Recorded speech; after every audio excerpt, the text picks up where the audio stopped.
Les microfixateurs d'azote transforment l'azote gazeux en ammonium. L'ammonium entre dans les légumineuses sous forme d'acide aminé ou sera converti en nitrate par les microbes du sol et absorbé alors par les autres plantes. Les mycorhizes et autres bactéries vivent grâce aux plantes, grâce au sucre exsudé par leurs racines. L'humus, c'est de la matière organique décomposée presque stable qui est responsable pour la transformation d'éléments nutritifs minéraux non assimilables par les plantes en éléments en forme soluble que les plantes en ont besoin. Il y a deux sortes d'humus, l'humus microbien et l'humus résiduel. L'humus microbien se fait très vite dans un sol rempli de cadavres microbiens et des polysaccharides hérités de la matière organique des chétuaires du mulch et des plantes après culture se décomposant dans le sol.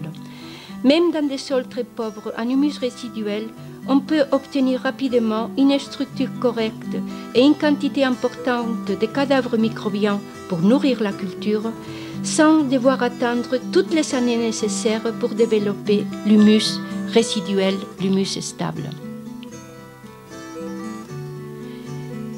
Il y a jusqu'à 4 billions de bactéries en un gramme de sol. Et l'azote gratuit fixé par les bactéries et les levures peut aller jusqu'à 100 kg par hectare et par an. Les cadavres microbiens en sol couvert de 70 à 80 tonnes par hectare et par an, mais dans un sol travaillé en sol nu, seulement de 6 à 6 tonnes.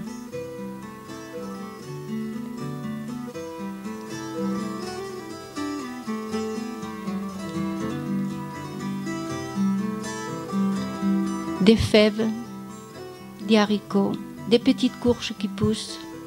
Ici, on va faire la cueillette de fèves.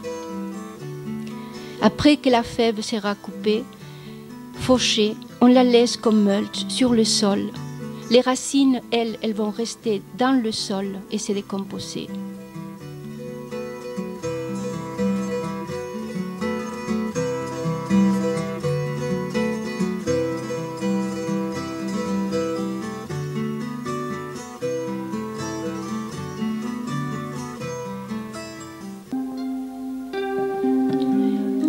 On va planter des oignons et toute la famille de l'Aliacée, c'est-à-dire l'ail, oignon, poireau, on utilise les côtés de la plate-bande comme espace parce que ces plantes, en plus de nous donner un élément à manger, ils sont des plantes protectrices pour les autres cultures. L'ail est insecticide, un insectifuge, un bactéricide, un fongicide et un nématicide. Les oignons aussi ont ces propriétés-là. Donc on peut utiliser les bas-côtés des plates-bandes comme espace pour cette culture.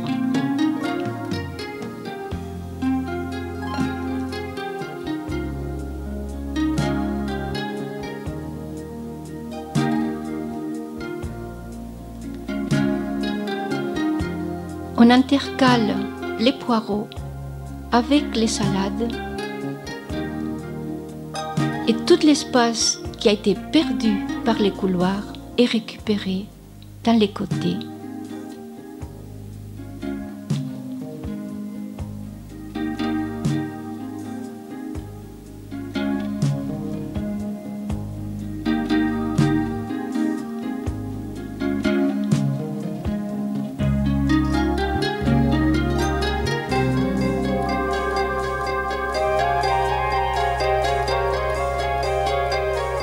Les haricots sortent entre les mulch.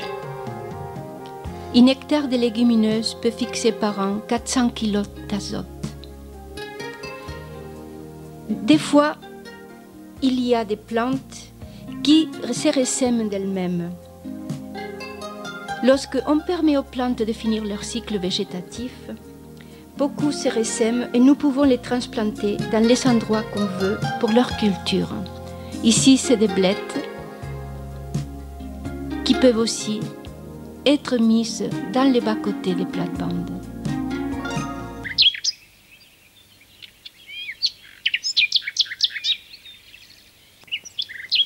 Les tontes d'herbes ou des gazons peuvent être utilisées comme mulch, mais il faut faire attention à qu'il n'ait pas de graines et qu'elles soient fanées. Le mulch, vieux mot français tombé en désuétude et qu'on se permet de l'utiliser même si entre-temps est devenu un mot anglais, et qui veut dire couverture faite par quelque chose de mou. Le mulch, c'est donc une couverture de n'importe quelle substance, à condition qu'elle soit biodégradable. Vous pouvez faire des mulch de papier, carton, laine de mouton, paille diverses. Avec la paille d'avoine, vous pouvez prévenir les attaques des champignons parasitaires. Les tiges sèches de maïs et les fans des plantes de soja attirent les streptomycètes qui exsudent des antibiotiques favorables aux plantes cultivées. Le mulch ici est appliqué sur des tuyaux qui ont été découverts de la plate-bande. Dans la nature, tous les sols vivants se maintiennent couverts, ou par un mulch de feuilles et débris forestiers, ou par une couverture végétale vivante. Les forêts créent les sols les plus fertiles. Une couverture organique permanente du sol est nécessaire pour créer et maintenir la fertilité de la terre. Ici, c'est du broyat forestier qui est mis sur le couloir.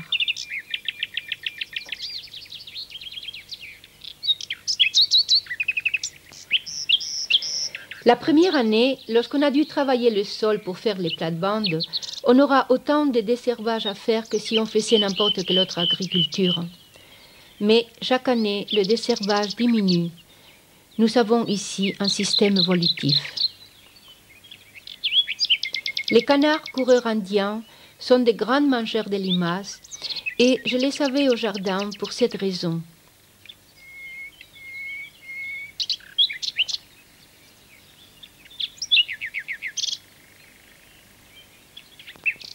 Mais après avoir remarqué qu'ils étaient devenus végétariens, je ne les recommande plus comme prédateurs de limaces. Mais il faut quand même introduire autant de prédateurs que cela soit possible. Les hérissons, les lézards, orvets, crapauds, grenouilles, tout cela mange des limaces. Il y a aussi des carabes, sortes de scarabées, là on peut le voir au fond du trou qui brille, qui mangent aussi des limaces. Ces cylindres en cuivre sont très utiles lors de la transplantation, du repiquage des salades pendant la phase critique où les limaces les mangent. À la sortie de la porte de la cuisine, on peut faire des spirales pour les plantes aromatiques. Dans celle-ci, j'ai mis 3 sortes de sauge, du thym, de la sarriette, de l'estragon, du persil, et tout en haut, on voit une plante de capucine. Les soucis protègent toutes les plantes, mais surtout les tomates et les pommes de terre des nématodes, et on peut aussi les manger.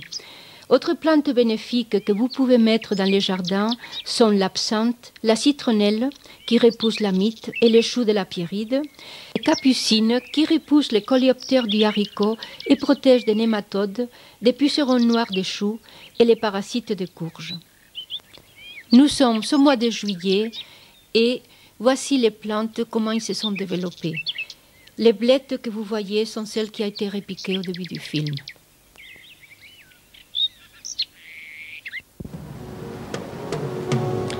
Un autre partenaire pour la fertilisation du sol dans cette agriculture, c'est les lombrics, le ver de terre laboureur, qui se nourrit des plantes mortes, feuilles, tiges et racines, et pas de compost. Il se nourrit aussi de viande et gras crus et des fractions minérales du sol. Le lombric produit chaque jour son poids de déjection. Une hectare de terre non traumatisée par le travail du sol peut produire plus de 10 tonnes de tortillons par an, soit 5% du total du volume du sol. Ils peuvent aérer à 5 mètres de profondeur. Leur galerie consolidée par le mucus facilite le développement des racines. Le mucus qui forme l'humus prévient l'érosion. Dans les sols sablonneux, les agrégats produits par les tortillons améliorent la rétention d'eau. Il est le principal producteur de terres végétales. Les lombrics dans une prairie produisent 1500 kg de biomasse. Ici, on voit comment on cueille les salades. On les coupe et on permet que les racines restent dans le sol.